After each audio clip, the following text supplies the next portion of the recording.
I've got to ask you, Jason, what is a financial planning coach? Do you walk around with a whistle? Principle's the same, but the outcome probably a little bit different. What we essentially do is we help financial planners get to a point where they're able to give financial certainty to their clients. So essentially, we assist financial planners in getting up and running and becoming the best financial planners that they can be. Okay, so you working with that level. Correct. You're not coming to be an assistant coach to me. A financial planner to you, no. Okay, right, so you're leaving it to the financial planner. Absolutely. Now we understand. Lloyd, I've got to ask you the same question. Deputy GM of distribution. This sounds more like you in the car business. What do you do? Certainly sounds like that, but we are basically in the distribution business for a company, Sanlam. And all we do is we manufacture products and we distribute them to the financial planners or brokers out there in the industry who eventually will service the clients out there and give them the product set that we have designed. We do market research for them and we make sure that they're also good at what they do. Okay, so you guys are essentially in the same sort of position here where you're not accessing me, you're accessing the people who access me. Exactly. Right, now we understand that. Let's come back to the original question. Opening thoughts. What if you were in my position, what would you have done 16 years ago? Well, Jeremy, I think that's the starting point. I think we've got to go backwards before we decide how we're going to deal with this thing. And the way I would actually look at it is, I'd be looking at my life and I'd be saying, when I'm going to have children, understanding what it is that my life is going to look like over the next 5, 10, 15, 20, 30 years, 40 years, 50 years, however long my life hopefully will be. Once I understand that picture and understand what the financial consequences of that picture are going to look like, I can then start to identify some of the elements that are going to take place, one of which would have been, for argument's sake, your daughter's education. The trick there is that, this is part of a bigger scheme picture that we need to have. It's not something that we can look at in isolation. So, looking at a child's education as a once-off item is great, because we might achieve that ambition and that goal in terms of saving, but everything else might have fallen off the bandwagon. So I think the consideration that first and foremost we need to have a look at is what does my life look like and what does my child's life look like? Okay, but now, Lloyd, I'm going to put it to you. How old are you? 32. 32. When you're 55, do you know what position you're going to be in? Well, no, but I certainly have plans. You see, you're actually too clever for me. Because when I was 23 years old, I didn't know where my life was going to be when I was 50. Mainly because I was working in media, and there you never know where your life's going to be, to be honest. But do you agree that you need these plans? You need to look forward? I agree with you, Jeremy. In fact, if I was to go back to the initial question that you asked to Jason, in agreement with what Jason has said, I would also add and say one of the things maybe you could have done is to not plug and play, but maybe go revisit your plan on an annual basis. Go and see your financial planner and see whether there's been any changes in your life, there's been any changes in the environment that you're operating within. Because let's face it, 18 years ago, we were in a different country. And 18 years ago, I mean, the thoughts of studying overseas, they were foreign to many people in our country. Yeah. But now they're a reality. And anyone who has a child today need not forget about that. It is a possibility, and that needs to filter into that financial plan that is put in place for 18 years, in 18 years' time. I mean, these days you could be sitting here watching the show saying, okay, I'm 32, but in 5 years' time I may be in Australia because my company has moved me there. So there are all sorts of there are all sorts of scenarios that play out and that you've got to take into account.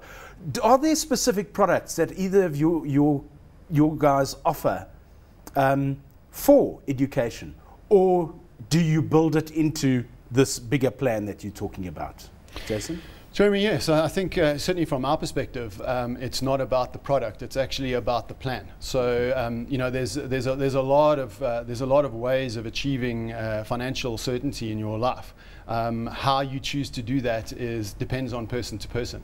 The key element to this whole debate is actually how do I actually plan correctly, and as Lloyd has mentioned, is doing that on a regular basis, on an ongoing basis, and being aware of the things that we may face. Are the things that we need to highlight during the course. So for argument's sake, it's not just about a child's education. It may be the fact that they want to travel overseas and have a gap year. Perhaps it's about them being an entrepreneurial type of individual where they want to start a business. And of course, you know, the first person that any child is going to come to is going to be their parents to look for guidance and assistance and perhaps financial assistance to get them up and running. So, you know, as we develop and as we grow with our children, we need to build that process up, and we need to start saving, and we need to now start using the mechanisms that are available, and they are many, to actually achieve that. Okay, well, let's start looking at those. Yeah, sure. Let's start going Well, through if them. we were to delve straight into the products that are there as solutions for education, certainly the endowment policy is one of the most conventional type of vehicles that can be used. Mm-hmm. However, within an endowment policy, there are underlying assets, which is, I think, the most important part, because it talks to now where and how do you allocate your assets and what sort of growth are you looking at, what sort of risk are you willing to take. That's just the one product. But also there are your simple unit trusts, which maybe do not tie you in for a much longer term, more flexible, but also there are pros and cons. There are tax issues, different tax issues. There are elements of capital gains tax. Obviously, all of those things, they need to be looked at in conjunction with your situation, your tax situation, and eventually a plan is crafted out of that. I mean, there are many other ways. There are also unconventional ways. You know, some people will actually buy properties.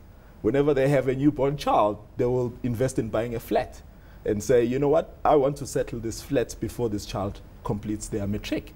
And there are pros and cons. The flat needs to be renovated, there are costs, you know, the rental issues that come into play. However, it is also a solution.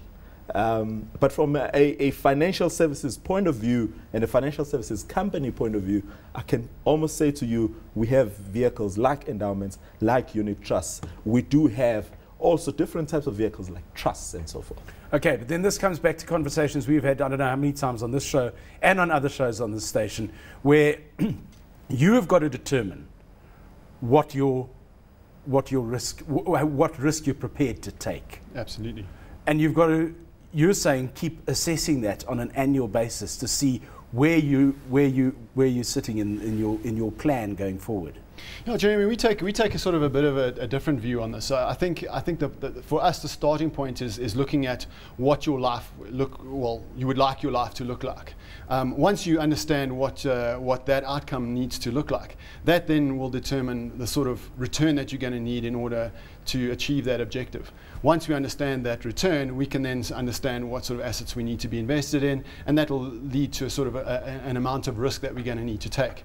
Once we understand that risk, if we're happy to accept that risk, then we can certainly, you know, make use of the investment. If we are not, then we need to go back to the starting point and say, well, what else do I need to do? Do I need to contribute more on a monthly basis? Do I need to adjust perhaps the outcome that I'm looking for? So instead of the Cambridge University education, perhaps it's a local university that I need to look at.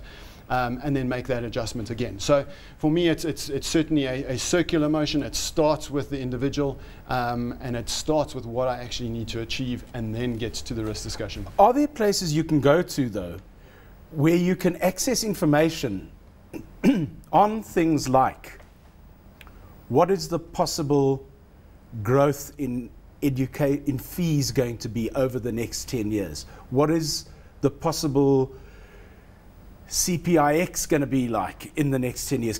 Are there any places you can go and access that information?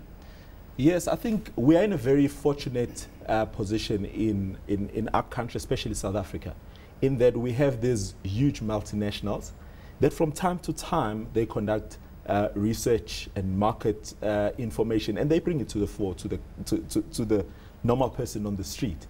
So eventually if you go to some of the major companies, you'll find research upon research that is stored on their websites, and they can give you information around how has the education costs been climbing in relation with the CPIX. You can even go to even the government sites to do with statistics and some research that is prepared for the government in order to make those decisions. You get some very good information. I mean, I can tell you that in the past 10 years or so, the education costs have been rising faster than the CPIX. So if you look at secondary education, for instance, it's been rising at about 10%. And where tertiary education has been rising at about 8%. And we know that just last year, the accepted CPIX was below 5%. So it really calls for one to think about these things and act upon them. Okay, so there are these access points where you can get this information in order to make an informed decision going forward. I'm going to throw this one at you blokes now, because when we come back from the break, I'm going to ask you if you both had a 2-year-old daughter right now, what you would be doing right now for her tertiary education, or, as you say, if she's entrepreneurial, to help her when she's finished school.